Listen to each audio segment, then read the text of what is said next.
सिद्धनाथ विद्यालयातून मी काळे sir आणि आमच्या विद्यालयाचे आदरणीय मुख्याध्यापक गाडगे सर या मैदानावरती उपस्थित राहिलेला आहे।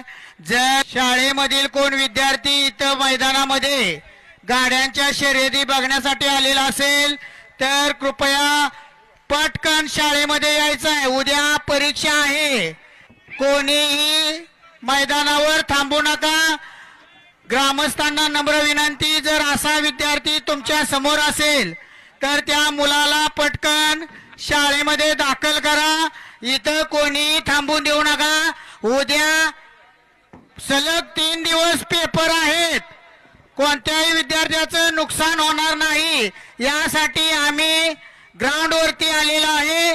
कोणताही विद्यार्थी निमसोड परिसर तसेच निमसोड गावातील जर विद्यार्थी इथं असेल तर त्यांना इथं कोणी थांबून देऊ नका, आमच्या निदर्शनास आणून द्या। पालकांना एक नम्र विनंती आहे की शाळेतील मुलं, उद्या परीक्षा आहे, शाळेतील मुलं इथं बरीचशी आलेली आहेत, जवळजवळ 70 मुलं शाळेतून इथं आलेली आहेत। तात्या आज मगाशी आम्ही पट ए, घेतला प्रताप भागामध्ये तात्या. जाऊन, तर ही मुलं आसपास कुठेतरी रेंगाळत आहेत, जरा त्या मुलांना शाळेत पाठवा। पालकांना नम्र विनंती आहे।